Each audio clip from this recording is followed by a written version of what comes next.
तो previous lecture में हम लोगों ने डिस्कस किया था पार्ट्स ऑफ सेल, तो इसमें हम लोगों पढ़ेंगे टाइप्स ऑफ सेल। ठीक है, तो जो टाइप्स ऑफ सेल होते हैं ये दो टाइप्स के होते हैं, एक प्रोकैरियोट्स होता है, ये एक यूकैरियोट्स होता है। प्रोकैरियोट्स में जो न्यूक्लियस होते हैं ये प्रिमिटिव होते हैं। ठीक है, और इसमें जो सेल की साइज होती है ये सेल की साइज जो होती है, इनके सेल की साइज होती है 1 to 10 माइक्रोमीटर इन साइज। ठीक है, इनकी सेल की साइज होती है। ये थी पहली पॉइंट। इन prokaryotic cell nucleus absent and nucleolus absent. जो प्रोकैरियोटिक सेल्स होते हैं इनमें क्या होता है कि न्यूक्लियस और न्यूक्लियोलस दोनों एब्सेंट होते हैं। जब न्यूक्लियस और न्यूक्लियोलस एब्सेंट होंगे तो क्या होगा कि इसमें न्यूक्लियर एनवेलप भी एब्सेंट रहेगा। ठीक है, थर्ड वाला क्या है, prokaryotic cell does not contain cell organelles.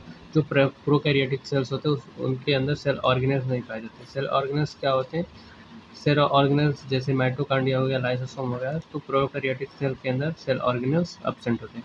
इनका जो क्रोमोसोम होता है वो सिंगल होता है। ठीक है, ये तो होता है प्रोकैरियोटिक सेल्स में।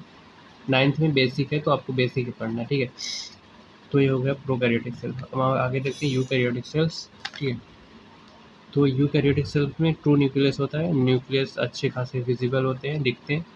यूकैरियोटिक सेल की जो साइज होती है ये 5 to 100 माइक्रोमीटर इन साइज होती है। इन eukaryotic cells nucleus are present, nucleolus are present. जो यूकैरियोटिक सेल्स होते हैं इसमें क्या होता है, न्यूक्लियस प्रेजेंट होता है और न्यूक्लियोलस ही प्रेजेंट होता है। Eukaryotic cell contain cell organelles, और जो यूकैरियोटिक सेल्स होते हैं ये सेल ऑर्गेनल्स को कंटेन करते हैं, मतलब इनके अंदर सेल ऑर्गेनल्स पाया जाता है। और इनका जो क्रोमोसोम होता है वो एक होता है या एक से अधिक होता है। क्रोमोसोम मोर देन 1 मतलब एक से अधिक। ठीक है, अब यहाँ पे हम फिगर देख लेते हैं। तो अभी जैसे कंडीशन जितनी कंडीशन हमने देखी प्रोकैरियोट यूकैरियोट्स में, उस कंडीशन के हिसाब से ये हमारा है प्रोकैरियोट्स और ये हमारा है यूकैरियोट्स। यूकैरियोट्स में क्या देख रहा है, सेल ऑर्गेनल्स पाए जाते हैं और प्रोकैरियोट्स में सेल ऑर्गेनल्स एब्सेंट होते हैं।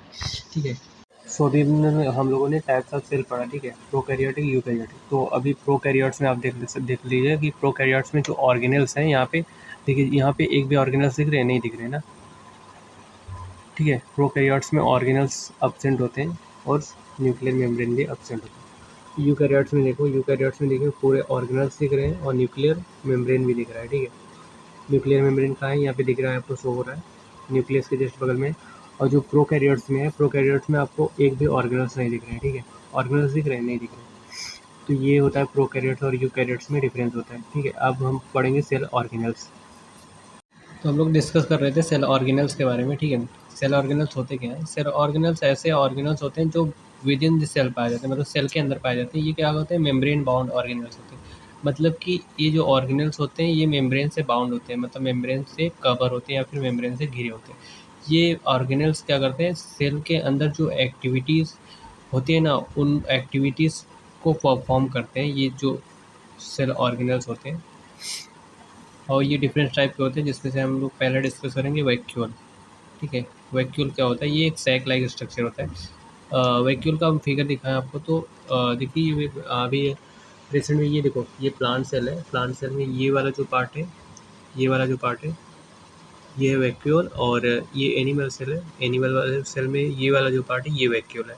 ठीक है, ये एक स्टोरेज का काम करता है प्लांट सेल में, और एनिमल सेल में ये एक स्टोरेज का काम करता है। ठीक है, तो सबसे पहले हम देख लेते हैं वैक्यूल इन प्लांट सेल, यानी वैक्यूल इन एनिमल सेल। ठीक है, तो एनिमल सेल में जो वैक्यूल होता है ये स्मॉल होता है। ठीक है, ये कब बनता है, जब एनिमल सेल में स्टोरेज की ज़रूरत होती है किसी भी मटेरियल की, तो वैक्यूल का फॉर्मेशन होता है।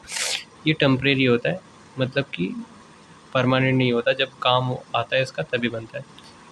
और ये क्या स्टोर करता है, ग्लूकोज स्टोर करता है, ग्लाइकोजन स्टोर करता है और प्रोटीन को स्टोर करता है। अब देते हैं प्लांट सेल में वैक्यूल इन प्लांट सेल। ये क्या होता है, लार्ज होता है, क्लियरली विजिबल होता है। मतलब प्लांट सेल में जो वैक्यूल होगा ये लार्ज होगा और क्लियरली विजिबल होगा। अगर माइक्रोस्कोप से आप देखेंगे तो आपको क्लियरली दिखेगा। और परमानेंट होता है, मतलब कि सेल फॉर्मेशन जब स्टार्ट होता है तभी से सेल के अंदर वैक्यूल फॉर्म हो जाता है। ये क्या स्टोर करता है, ये स्टोर करता है अमाइनो एसिड स्टोर करता है, शुगर स्टोर करता है और ऑर्गेनिक एसिड स्टोर करता है प्लांट सेल में। ठीक है, और नेक्स्ट है हमारा एंडोप्लाज्मिक रेटिकुलम। एंडोप्लाज्मिक रेटिकुलम होता क्या है, तो हम लोग डिस्कस कर रहे थे एंडोप्लाज्मिक रेटिकुलम, ठीक है। एंडोप्लाज्मिक रेटिकुलम ये क्या करता है कि हमारे न्यूक्लियस से अटैच रहता है, ठीक है। तो जो एंडोप्लाज्मिक रेटिकुलम होता है ये दो टाइप्स के होते हैं। पहला है रफ एंडोप्लाज्मिक रेटिकुलम, दूसरा है स्मूथ एंडोप्लाज्मिक रेटिकुलम। तो रफ एंडोप्लाज्मिक रेटिकुलम को रफ एंडोप्लाज्मिक रेटिकुलम क्यों बोला जाता है, क्योंकि इस पे क्या होता है, राइबोसोम प्रेजेंट होता है। ये देखो रफ एंडोप्लाज्मिक रेटिकुलम है यहाँ पे, ठीक है। और इस रफ एंडोप्लाज्मिक रेटिकुलम पे क्या है, राइबोसोम प्रेजेंट होता है। ये जो आपको ये छोटे छोटे बॉल लाइक स्ट्रक्चर दिख रहे हैं, ये राइबोसोम है। ये रफ एंडोप्लाज्मिक रेटिकुलम के सरफेस पे प्रेजेंट होते हैं, इसलिए इसको रफ एंडोप्लाज्मिक रेटिकुलम बोला जाता है। और देखिए ये स्मूथ एंडोप्लाज्मिक रेटिकुलम है। ये जो पाइप जैसी स्ट्रक्चर दिख रही है, ये स्मूथ एंडोप्लाज्मिक रेटिकुलम है। इस पर क्या है कि एंडोप्लाज्मिक रेटिकुलम पे क्या है, राइबोसोम एब्सेंट है, तो इसको बोला जाता है स्मूथ एंडोप्लाज्मिक रेटिकुलम, ठीक है। ये किससे अटैच है, ये हमारा न्यूक्लियर मेम्ब्रेन से अटैच है या न्यूक्लियर एवेलनेप से अटैच है, ठीक है। ये हमारा न्यूक्लियस है और ये हमारा न्यूक्लियर पोर है, ठीक है। अब ये रफ एंडोप्लाज्मिक रेटिकुलम और स्मूथ एंडोप्लाज्मिक रेटिकुलम करता क्या है हमारी बॉडी में या फिर सेल की बॉडी में। सो जो रफ एंडोप्लाज्मिक रेटिकुलम होता है ये हमारी बॉडी में प्रोटीन या फिर सेल की बॉडी में प्रोटीन फॉर्मेशन में हेल्प करता है, ठीक है, या फिर प्रोटीन सिंथेसिस में हेल्प करता है। और जो स्मूथ एंडोप्लाज्मिक रेटिकुलम होता है इस पे राइबोसोम नहीं पाया जाता, तो ये हमारी बॉडी में प्रोटीन फॉर्मेशन में हेल्प नहीं करेगा। तो ये था रफ एंडोप्लाज्मिक रेटिकुलम और स्मूथ एंडोप्लाज्मिक रेटिकुलम। अब हम देते हैं फंक्शन ऑफ एंडोप्लाज्मिक रेटिकुलम, ठीक है। फंक्शन ऑफ एंडोप्लाज्मिक रेटिकुलम में पहला है rough endoplasmic reticulum help in protein synthesis. जो रफ एंडोप्लाज्मिक रेटिकुलम होता है वो प्रोटीन सिंथेसिस में हेल्प करता है। कैसे हेल्प करता है, क्योंकि जो राइबोसोम होता है वो रफ एंडोप्लाज्मिक रेटिकुलम के सरफेस पे पाया जाता है। इधर देखो ये यहाँ पे जो बॉल लाइक स्ट्रक्चर दिख रहा है, मैं बताया अभी, ये रफ एंडोप्लाज्मिक रेटिकुलम के सरफेस पे पाया जाता है और इसी को राइबोसोम बोलते हैं। और ये राइबोसोम क्या करता है, प्रोटीन फॉर्मेशन में हेल्प करता है सेल के अंदर, ठीक है। तो ये हो गया हमारा रफ एंडोप्लाज्मिक रेटिकुलम। और स्मूथ एंडोप्लाज्मिक रेटिकुलम क्या करता है, जो स्मूथ एंडोप्लाज्मिक रेटिकुलम होता है इस पर राइबोसोम तो नहीं पाए जाते हैं, बट ये क्या करता है, बट ये हमारी बॉडी में फैट मॉलिक्यूल के फॉर्मेशन को मैन्युफैक्चर करता है, या फिर फैट मॉलिक्यूल के फॉर्मेशन में हेल्प करता है, या फैट मॉलिक्यूल मैन्युफैक्चर करता है, ठीक है। उसके बाद एंडोप्लाज्मिक रेटिकुलम सो मेम्ब्रेन बायोजेनेसिस। तो एंडोप्लाज्मिक रेटिकुलम जो होता है वो मेम्ब्रेन बायोजेनेसिस को शो करता है, मतलब कि ये प्लाज्मा मेम्ब्रेन के फॉर्मेशन में पार्टिसिपेट करता है या फिर प्लाज्मा मेम्ब्रेन के फॉर्मेशन में हेल्प करता है, ठीक है। मेम्ब्रेन बायोजेनेसिस का मतलब ये होता है किसी मेम्ब्रेन का फॉर्मेशन करता है, तो ये प्लाज्मा मेम्ब्रेन के फॉर्मेशन में हेल्प करता है। देखिए यहाँ पे लिखा है it help to formation of plasma membrane.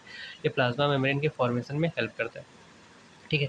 उसके बाद जो एंडोप्लाज्मिक रेटिकुलम होता है उससे जो प्रोटीन बनता है और जो फैट मॉलिक्यूल्स बनते हैं स्मूथ एंडोप्लाज्मिक रेटिकुलम से, ये हार्मोन्स और एंजाइम का काम करते हैं, ठीक है।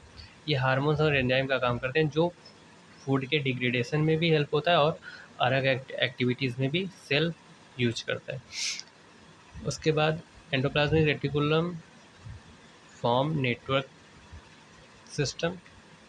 जो एंडोप्लाज्मिक रेटिकुलम होता है वो क्या करता है, नेटवर्क सिस्टम फॉर्म करता है, ठीक है।